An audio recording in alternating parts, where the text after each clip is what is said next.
June 8వ తేదీన తెనాలి పట్టణంలో పెద్ద ఎత్తున శివాజీ బైక్ ర్యాలీ నిర్వహిస్తున్నట్లు ఛత్రపతి శివాజీ స్మారక సమితి మరియు హిందూ చైతన్య వేదిక సభ్యులు తెలిపారు. స్థానిక కొత్తపేటలోని ది కాకతీయ కోఆపరేటివ్ బ్యాంకులో గల మీటింగ్ హాల్ నందు జరిగిన మీడియా సమావేశంలో స్మారక సమితి కార్యనిర్వాహక అధ్యక్షులు మైలా హరికృష్ణ మాట్లాడుతూ జూన్ 8న పెద్ద ఎత్తున తలపెట్టిన శివాజీ బైక్ ర్యాలీని విజయవంతం చేయాలని కోరారు.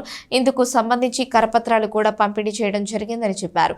స్మారక సమితి గౌరవ అధ్యక్షులు డిఎల్ కాంతారావు మాట్లాడుతూ స్థానిక వ్యవసాయ మార్కెట్ యార్డ్ నుంచి ఛత్రపతి శివాజీ బైక్ ర్యాలీ 8వ తేదీ సాయంత్రం 4:30 గంటలకు జరుగుతుందని చెప్పారు. ఈ బైక్ ర్యాలీని హిందూ బంధువులు ప్రతి ఒక్కరూ విజయవంతం చేయాలని కోరారు. ప్రస్తుతం హిందువులపై జరుగుతున్న దాడుల నేపథ్యంలో హిందువులందరూ ఏకం కావాల్సిన అవసరం ఎంతైనా ఉందని ఆయన అన్నారు. కార్యక్రమంలో ఎర్రంశెట్టి హనుమంతరావు, అంబటి మారుతీరామ్, హనుమత్ ప్రసాద్, పొట్టిమూర్తి శ్రీనివాస్, వాసుదేవ నాయుడు, ఊలగంటి శ్రీనివాస్, నందకిషోర్, కె రమాదేవి, శారద, మైలా వీరాంజనేయులు, పూర్ణ, సునీల్, నాగార్జున, హరి, వెంకట్ తదితరులు పాల్గొన్నారు.